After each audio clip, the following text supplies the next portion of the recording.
Imaginez-vous vous réveiller plein d'espoir, car vous avez enfin commencé à prendre ces vitamines que tout le monde recommande pour améliorer votre santé. Vous avez fait des recherches, parlé à des amis, peut-être même vu des publicités à la télévision vantant les incroyables bienfaits de ces vitamines pour le corps et l'esprit. Mais au lieu de vous sentir mieux, quelque chose d'étrange se produit. Vos tremblements semblent plus intenses.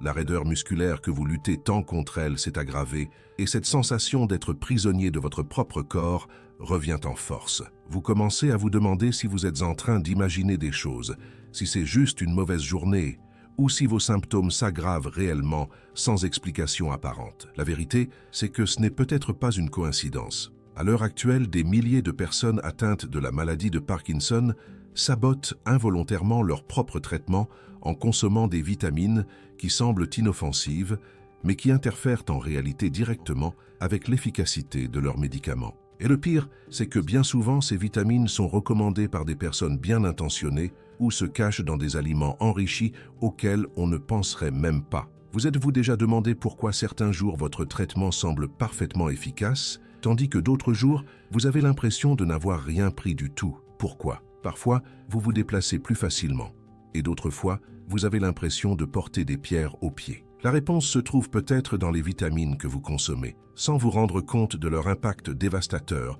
sur le contrôle de vos symptômes. Aujourd'hui, je vais vous révéler 2 vitamines spécifiques qui pourraient nuire à votre qualité de vie et vous empêcher de profiter pleinement des bienfaits de votre traitement. Je ne parle pas de théorie du complot ni de mode passagère sur Internet. Je partage des informations basées sur des études scientifiques rigoureuses qui montrent précisément comment ces vitamines interfèrent avec l'absorption et l'efficacité de la levodopa, le médicament le plus important dans le traitement de la maladie de Parkinson. À la fin de cette vidéo, vous saurez exactement de quelles vitamines il s'agit, dans quels aliments et compléments alimentaires elles se cachent, et surtout, comment adapter votre routine pour éviter cette interférence sans compromettre votre santé nutritionnelle. Imaginez enfin comprendre pourquoi certains jours sont meilleurs que d'autres.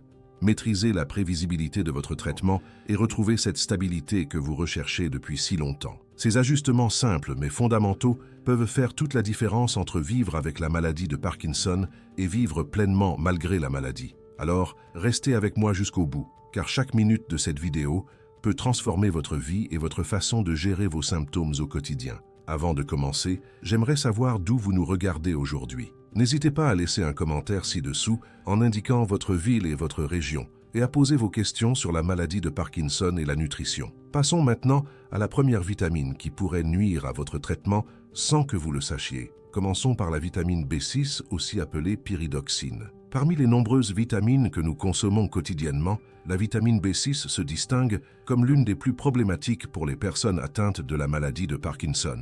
Mais comment, précisément, la vitamine B6 interfère-t-elle avec le traitement de cette maladie? Explorons ensemble ce mécanisme fascinant et dangereux qui se produit dans votre organisme. La vitamine B6 est essentielle à de nombreuses fonctions corporelles, notamment la production de neurotransmetteurs, le métabolisme des protéines et le fonctionnement du système nerveux. Dans des conditions normales, c'est un atout précieux pour la santé. Cependant, lorsque vous prenez de la levodopa, le principal médicament contre la maladie de Parkinson, la vitamine B6 devient un véritable ennemi. Voici le problème central. La vitamine B6 accélère considérablement la conversion de la levodopa en dopamine dans le sang, avant même qu'elle puisse franchir la barrière hémato-encéphalique et atteindre le cerveau où elle doit agir. Imaginez que la levodopa soit un colis important qui doit parvenir à votre cerveau. La vitamine B6 agit comme si elle ouvrait ce colis à mi-chemin, détruisant son contenu avant qu'il n'atteigne sa destination. Cette conversion prématurée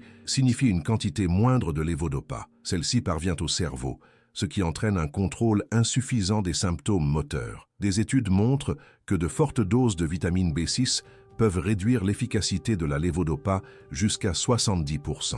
Imaginez prendre votre médicament scrupuleusement, mais n'en retirer que 30% des bienfaits escomptés. C'est exactement ce qui peut se produire si vous consommez des aliments riches en vitamine B6 peu de temps avant ou après la prise de votre médicament. Comment la vitamine B6 aggrave spécifiquement les symptômes moteurs de la maladie de Parkinson? Lorsque la levodopa n'atteint pas le cerveau en quantité suffisante, les symptômes moteurs caractéristiques de la maladie de Parkinson réapparaissent avec intensité. Les tremblements au repos, que vous vous efforcez tant de contrôler, peuvent s'intensifier, notamment au niveau des mains et des doigts. La bradykinésie ou lenteur des mouvements s'accentue, transformant des tâches simples comme se brosser les dents ou s'habiller en un véritable calvaire. La rigidité musculaire augmente, donnant l'impression de porter une armure invisible qui entrave les mouvements fluides et naturels. Et le plus frustrant est sans doute l'aggravation de l'instabilité posturale, qui augmente considérablement le risque de chute et limite l'autonomie dans les activités quotidiennes. De nombreux patients rapportent que les jours où ils consomment davantage de vitamine B6, ils connaissent des périodes off plus fréquentes et plus longues. Ce sont des moments où le médicament semble tout simplement cesser d'agir et où les symptômes reviennent en force. C'est une véritable montagne russe émotionnelle et physique que personne ne devrait avoir à subir, surtout lorsque la cause peut être aussi facilement maîtrisable que la prise d'une vitamine spécifique. Mais la vitamine B6 est-elle toujours nocive ?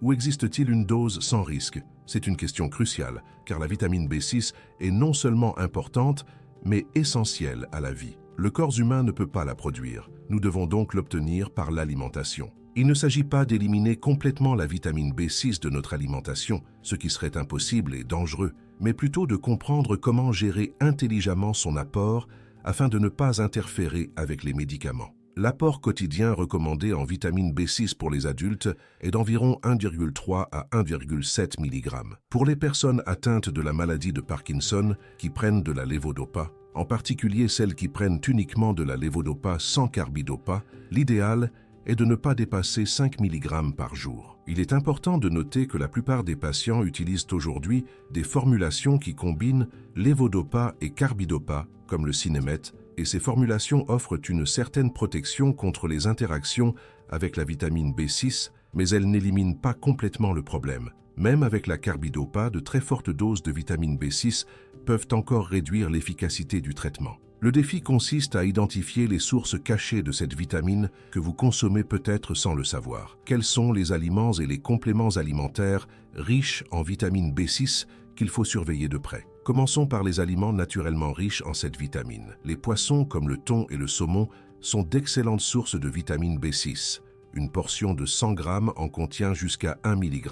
La volaille, en particulier le poulet et le blanc de dinde, en sont également de bonnes sources. Les pommes de terre avec leur peau sont étonnamment riches en vitamine B6, tout comme les bananes, que beaucoup consomment quotidiennement sans se rendre compte de leur impact. Les pois chiches, les lentilles et autres légumineuses en contiennent des quantités considérables. Le foie et les autres abats sont extrêmement concentrés en vitamine B6 et doivent être évités ou consommés avec une extrême modération. Les céréales de petit déjeuner enrichies sont un piège courant, car les fabricants y ajoutent souvent de fortes doses de vitamine B, dont la B6. Parlons maintenant des compléments alimentaires, qui sont encore plus problématiques. De nombreuses multivitamines contiennent 100% ou plus de l'apport quotidien recommandé en vitamine B6 dans une seule capsule. Les complexes de vitamine B sont particulièrement dangereux, car ils concentrent de fortes doses de toutes les vitamines B, y compris la B6. Les boissons énergisantes et certains compléments pré-entraînement contiennent souvent de fortes doses de vitamine B.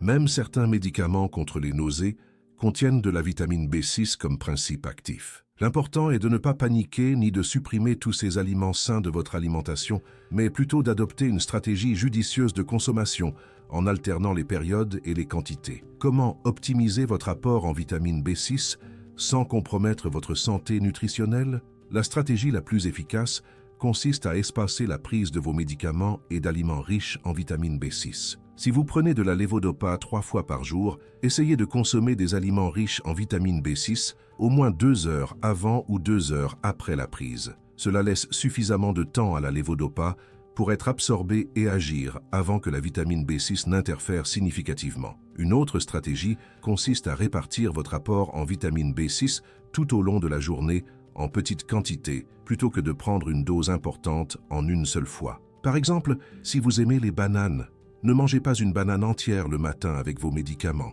Mangez plutôt une demi-banane en milieu de matinée, avant la prise de vos médicaments, et l'autre moitié en milieu d'après-midi. Concernant les compléments alimentaires, ma recommandation est claire. Évitez absolument les compléments de vitamine B6 isolés et soyez très prudent avec les multivitamines. Lisez toujours attentivement les étiquettes et privilégiez les formules contenant au maximum 100% de l'apport journalier recommandé en vitamine B6 si vous avez réellement besoin d'une supplémentation. Discutez avec votre neurologue des formules vitaminiques spécifiques aux personnes atteintes de la maladie de Parkinson qui tiennent compte de ces interactions. Tenez un journal alimentaire pendant au moins 2 semaines, en notant ce que vous mangez et comment vous vous sentez tout au long de la journée. Vous pourrez ainsi identifier des liens clairs entre la consommation de certains aliments et l'aggravation de vos symptômes. Ce journal est extrêmement précieux pour votre équipe médicale qui pourra vous prescrire des traitements personnalisés. Avant de poursuivre avec la deuxième vitamine problématique, j'aimerais vous poser une question importante.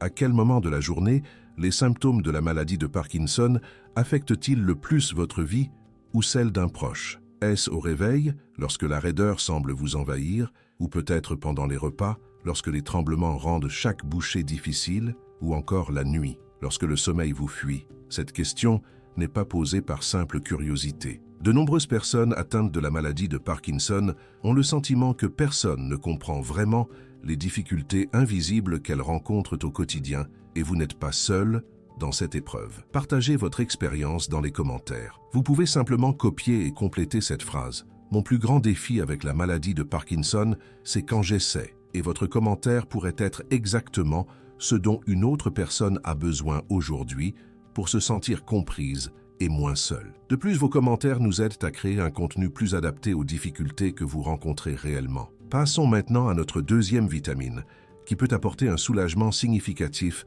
lorsqu'elle est correctement administrée. Avant de poursuivre avec la deuxième vitamine problématique, j'aimerais vous adresser une invitation spéciale. Si vous ou un proche êtes confronté aux défis quotidiens de la maladie de Parkinson et recherchez des informations fiables et scientifiques expliquées simplement, cette chaîne a été créée spécialement pour vous. Chez Beyond Parkinson, nous partageons régulièrement des stratégies pratiques, des exercices et des conseils qui ont aidé des centaines de personnes à retrouver une plus grande autonomie dans leur vie quotidienne. Cliquez sur le bouton « S'abonner » dès maintenant. C'est entièrement gratuit et vous ne manquerez ainsi aucune technique susceptible d'améliorer votre qualité de vie ou celle de votre proche. Passons maintenant à la deuxième vitamine, qui risque d'entraîner des complications importantes si elle n'est pas correctement gérée. Parlons maintenant de la vitamine E et de sa relation complexe et controversée avec la maladie de Parkinson. Contrairement à la vitamine B6, dont les effets négatifs sont assez clairs et directs, la vitamine E présente un paradoxe intéressant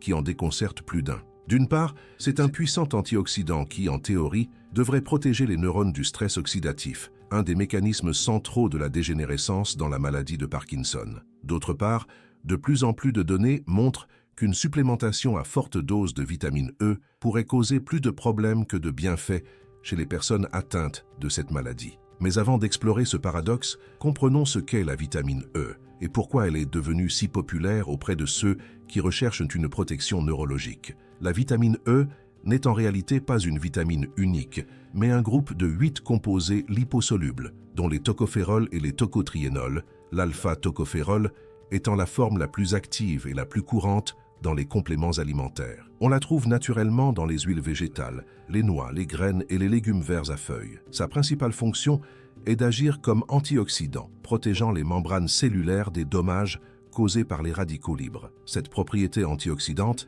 a incité de nombreux chercheurs à l'étudier dans les années 1980 et 1990. En 1990, alors que l'on pensait que la vitamine E pouvait être un atout précieux dans la prévention et le traitement de la maladie de Parkinson, plusieurs études ont été menées et les résultats se sont avérés étonnamment décevants, voire inquiétants dans certains cas. Que montrent réellement les recherches scientifiques sur la vitamine E et la maladie de Parkinson? L'une des études les plus importantes, DataTop, publiée en 1993, a suivi plus de 800 patients atteints de la maladie de Parkinson à un stade précoce. La moitié d'entre eux a reçu de fortes doses de vitamine E, 2000 unités internationales par jour, tandis que l'autre moitié a reçu un placebo. Les chercheurs s'attendaient à ce que la vitamine E ralentisse la progression de la maladie, mais ont été surpris de constater qu'elle n'avait absolument aucun effet bénéfique. Le groupe ayant pris de la vitamine E a progressé au même rythme que le groupe placebo. Plus récemment, une vaste étude de population publiée en 2005 dans la revue Lancet Neurology a suivi plus de 5000 personnes pendant près de 10 ans et a révélé un fait encore plus inquiétant. Les personnes consommant de très fortes doses de vitamine E sous forme de compléments alimentaires n'étaient pas seulement dépourvues de protection contre le développement de la maladie de Parkinson, mais présentaient également des taux de mortalité cardiovasculaire légèrement supérieurs. Une autre étude de 2010 publié dans le Journal of the American Medical Association, a analysé les données de plus de 160 000 personnes et a conclu que de fortes doses de suppléments de vitamine E pouvaient augmenter le risque d'accident vasculaire cérébral hémorragique jusqu'à 22%. Ce constat est particulièrement préoccupant, car les personnes atteintes de la maladie de Parkinson présentent déjà un risque accru de chutes et de blessures. Un accident vasculaire cérébral hémorragique aurait des conséquences dramatiques. Mais si la vitamine E est un antioxydant, pourquoi n'est-elle pas efficace contre la maladie de Parkinson? C'est la question à $1 million qui intrigue les chercheurs depuis des décennies. Plusieurs théories tentent d'expliquer ce paradoxe. Premièrement, à très forte dose, la vitamine E peut devenir pro-oxydante au lieu d'antioxydante. Elle peut générer des radicaux libres au lieu de les neutraliser, créant ainsi le problème qu'elle est censée résoudre. Deuxièmement, la vitamine E doit agir en synergie avec d'autres antioxydants comme la vitamine C, le sélénium et le glutathion pour être pleinement efficace. La prise de fortes doses de vitamine E seule perturbe le système antioxydant de l'organisme. Troisièmement, et c'est peut-être le plus important, la vitamine E synthétique présente dans la plupart des compléments alimentaires est structurellement différente de la vitamine E naturelle présente dans les aliments. L'organisme reconnaît et utilise ces formes différemment. La vitamine E naturelle contenue dans les aliments complets est associée à des dizaines d'autres composés bioactifs qui agissent en synergie pour favoriser la santé. En isolant la vitamine E dans une capsule, on perd toute cette complexité biochimique. Quatrièmement, des études plus récentes suggèrent que le stress oxydatif dans la maladie de Parkinson pourrait en être une autre conséquence.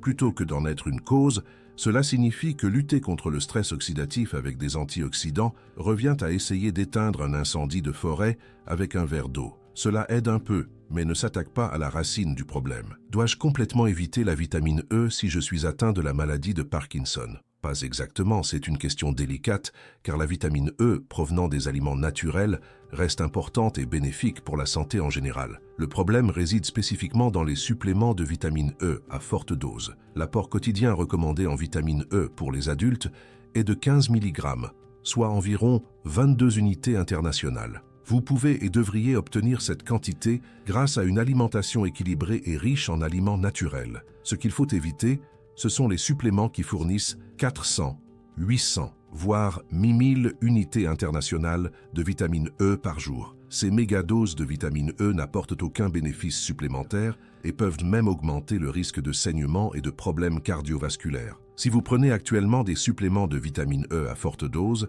parlez-en à votre médecin afin de réduire progressivement la dose et, à terme, d'arrêter complètement le traitement. N'arrêtez pas brutalement. Surtout si vous en prenez depuis des mois ou des années, une réduction progressive est plus sûre. Quels sont les aliments qui fournissent de la vitamine E de façon sûre et équilibrée? Découvrons les meilleures sources alimentaires de vitamine E que vous pouvez intégrer sans crainte à votre alimentation. Les huiles végétales, comme l'huile de tournesol, de germes de blé et d'amande, sont riches en vitamine E, mais doivent être consommées avec modération en raison de leur teneur élevée en calories. Les noix et les graines sont d'excellentes sources, notamment les amandes, les noisettes, les graines de tournesol et les pistaches. Une portion de 28 g d'amandes fournit environ 7 mg de vitamine E, soit près de la moitié de l'apport quotidien recommandé. L'avocat est une excellente source, fournissant environ 2 mg de vitamine E par fruit, en plus de bonnes graisses et de fibres. Les légumes verts à feuilles, comme les épinards, le chou frisé et la bêta-carde,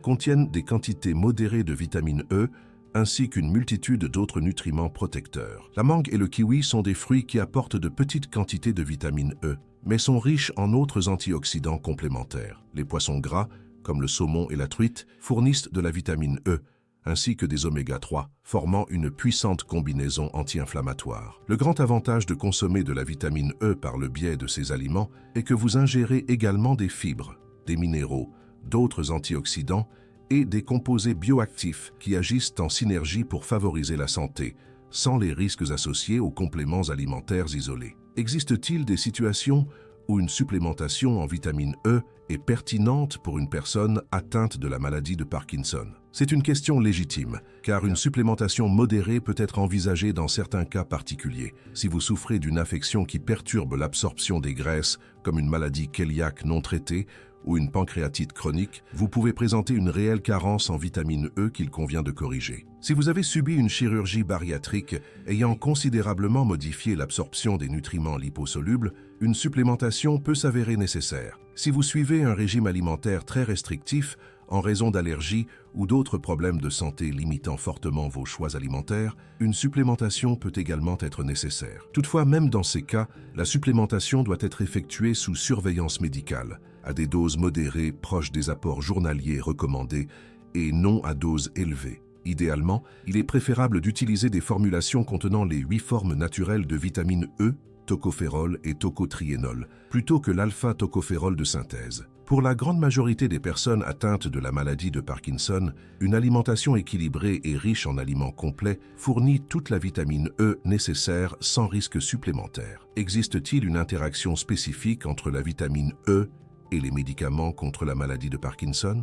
Oui, il existe des interactions importantes qu'il est essentiel de connaître. Premièrement, la vitamine E, surtout à forte dose, possède des propriétés anticoagulantes, c'est-à-dire qu'elle ralentit la formation de caillots sanguins. Si vous prenez des anticoagulants comme la warfarine ou des antiagrégants plaquettaires comme l'aspirine, l'association avec de fortes doses de vitamine E peut augmenter dangereusement le risque d'hémorragie. Deuxièmement, certaines personnes atteintes de la maladie de Parkinson développent une hypotension artérielle comme effet secondaire des médicaments dopaminergiques. Un excès de vitamine E peut accentuer cette chute de tension, augmentant ainsi le risque de vertige et de chute. Troisièmement, il existe une interaction potentielle, bien que moins étudiée, entre la vitamine E et certains médicaments psychiatriques fréquemment prescrits pour les symptômes non moteurs de la maladie de Parkinson.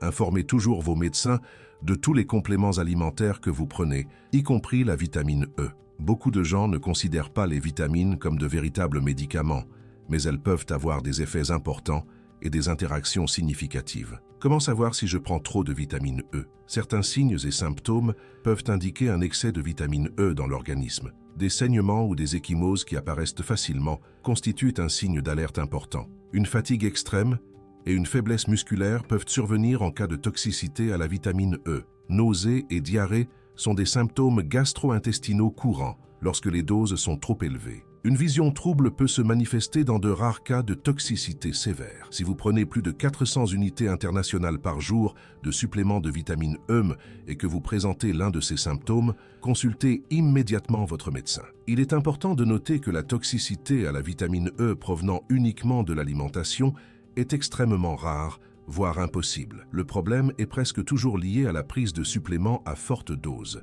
Maintenant que nous comprenons les problèmes liés aux vitamines B6 et E, comment élaborer un plan nutritionnel qui les évite? Je vous propose une méthode pratique que vous pouvez mettre en œuvre immédiatement. Tout d'abord, faites l'inventaire complet de tous les compléments alimentaires que vous prenez. Notez-les un par un et vérifiez la quantité de vitamines B6 et E qu'ils contiennent. Additionnez-les pour obtenir l'apport journalier recommandé. Si votre apport total en vitamine B6 dépasse 5 mg par jour, ou si votre apport total en vitamine E dépasse 100 UI par jour, vous devez ajuster votre traitement. Ensuite, établissez un horaire pour la prise de vos médicaments et vos repas. Prévoyez une fenêtre d'au moins 2 heures avant et 2 heures après chaque prise de levodopa, pendant laquelle vous évitez les aliments très riches en vitamine B6. Cela peut paraître compliqué au début, mais avec la pratique, cela deviendra automatique. Enfin, privilégiez des repas composés de sources naturelles et modérées de vitamines, plutôt que de dépendre de compléments alimentaires concentrés. Une alimentation riche en fruits, légumes, céréales complètes, protéines maigres et bonnes graisses vous apportera toutes les vitamines dont vous avez besoin, y compris les vitamines B6 et E, en quantité équilibrée. Quatrièmement, envisagez de consulter un nutritionniste spécialisé dans la maladie de Parkinson. Il pourra vous aider à élaborer un plan alimentaire personnalisé qui respecte vos préférences, vos restrictions et vos besoins spécifiques, tout en optimisant l'efficacité de vos médicaments. Cinquièmement, communiquez régulièrement et ouvertement avec votre neurologue au sujet de tout changement apporté à votre alimentation ou à vos compléments alimentaires. Nombreuses sont les personnes qui modifient leurs habitudes sans en informer leur médecin, ce qui peut entraîner des problèmes d'ajustement des médicaments ou une mauvaise interprétation des symptômes. Parlons d'un aspect souvent négligé, la variabilité individuelle de la réponse aux vitamines. Chaque personne atteinte de la maladie de Parkinson est unique, non seulement quant à l'évolution de la maladie, mais aussi quant à la façon dont son organisme métabolise et réagit aux nutriments.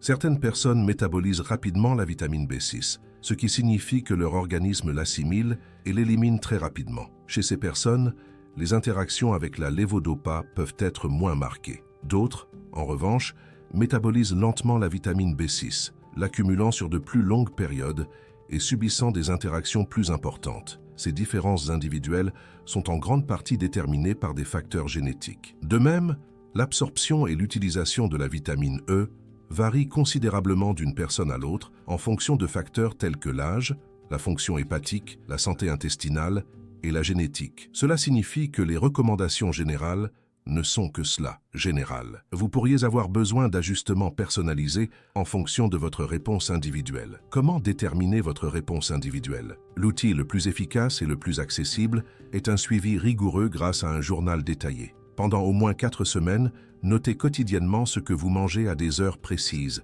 les heures et les doses de vos médicaments, ainsi que votre ressenti tout au long de la journée, en évaluant vos symptômes sur une échelle de 1 à 2. Après 4 semaines, des tendances claires se dégagent généralement. Vous pourriez constater que manger une banane au petit déjeuner entraîne systématiquement une aggravation des tremblements 2 heures plus tard, ou que la prise de votre multivitamine en même temps que vos médicaments du matin rend systématiquement votre journée plus difficile. Ces observations empiriques, fondées sur votre propre expérience, sont précieuses et bien plus pertinentes pour vous que n'importe quelle étude de population. Y a-t-il un espoir de disposer un jour de médicaments insensibles à ces vitamines? Cette question fascinante nous ouvre les portes de l'avenir du traitement de la maladie de Parkinson.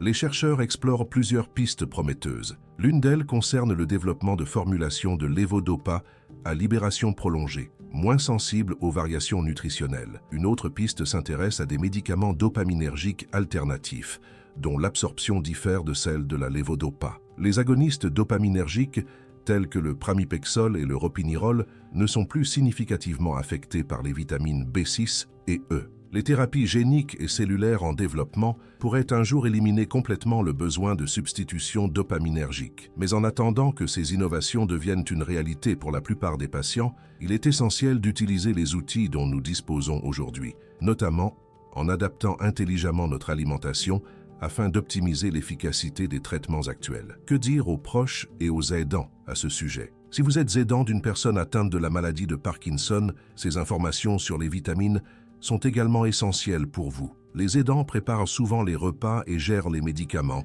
Il est donc fondamental de comprendre ces interactions. Évitez la tentation fréquente de penser que plus de vitamines sont toujours mieux, surtout en ce qui concerne la supplémentation. Résistez à la pression des publicités qui promettent des bienfaits miraculeux grâce à des méga-doses de vitamines. Soyez un défenseur éclairé en discutant avec l'équipe médicale de tout complément alimentaire que des amis ou des proches bien intentionnés pourraient vous recommander. Aidez à créer et à maintenir une routine régulière pour la prise de médicaments et les repas, car cette régularité est cruciale pour le contrôle des symptômes. Et surtout, reconnaissez que ces petites attentions aux détails nutritionnels peuvent faire une énorme différence dans la qualité de vie de la personne dont vous vous occupez. Chaque amélioration, aussi minime soit-elle, représente plus d'autonomie, plus de confiance et plus de dignité pour une personne qui fait déjà face à d'immenses défis. Je souhaite vous faire part brièvement de l'histoire de Madame Maria, une patiente de 68 ans venue consulter, frustrée car ses symptômes semblaient s'aggraver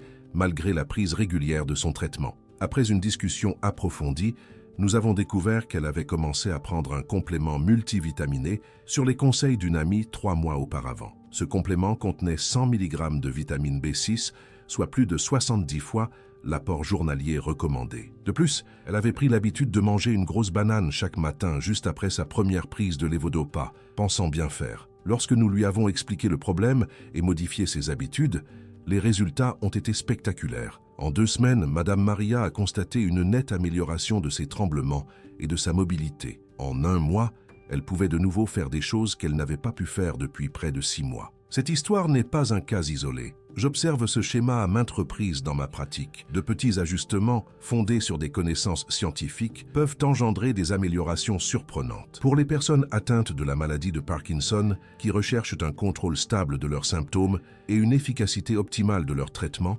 comprendre et gérer correctement leur apport en vitamines B6 et E représente une solution concrète et accessible pour améliorer leur état. Il ne s'agit pas de traitements coûteux, expérimentaux ou risqués, mais plutôt d'ajustements nutritionnels fondée sur des données scientifiques solides et applicables immédiatement. Le pouvoir est littéralement entre vos mains. Vous choisissez ce que vous mettez dans votre assiette et à quel moment vous le faites. Si cette vidéo vous a apporté de l'espoir ou des informations utiles, nous vous invitons à rejoindre notre communauté de soutien ici même sur la chaîne. Vivre avec la maladie de Parkinson présente des défis uniques que seuls ceux qui les vivent peuvent vraiment comprendre. En vous abonnant à la chaîne Beyond Parkinson, vous aurez accès chaque semaine à de nouvelles vidéos proposant des techniques spécifiques pour chaque symptôme, des exercices pour améliorer l'équilibre aux stratégies pour réduire la raideur matinale. Notre engagement est de vous offrir un contenu qui fait réellement la différence dans votre quotidien, sélectionné et testé par des experts, et expliqué dans un langage simple et direct. Nombre de nos abonnés témoignent que de petits changements appris ici ont transformé leur autonomie et leur confiance en eux. Pour vous abonner, cliquez simplement sur le bouton « S'abonner » sous cette vidéo, puis sur la cloche pour être notifié de la publication de nouvelles vidéos. N'oubliez pas, vous n'êtes pas seul dans cette aventure et chaque étape compte. Nous souhaitons suivre et soutenir vos progrès et vos réussites. Chaque petite victoire est précieuse et nous sommes là pour vous aider à en remporter beaucoup. Dans les commentaires ci-dessous, dites-nous si vous avez déjà constaté un lien entre votre alimentation et l'évolution de vos symptômes. Partagez votre expérience.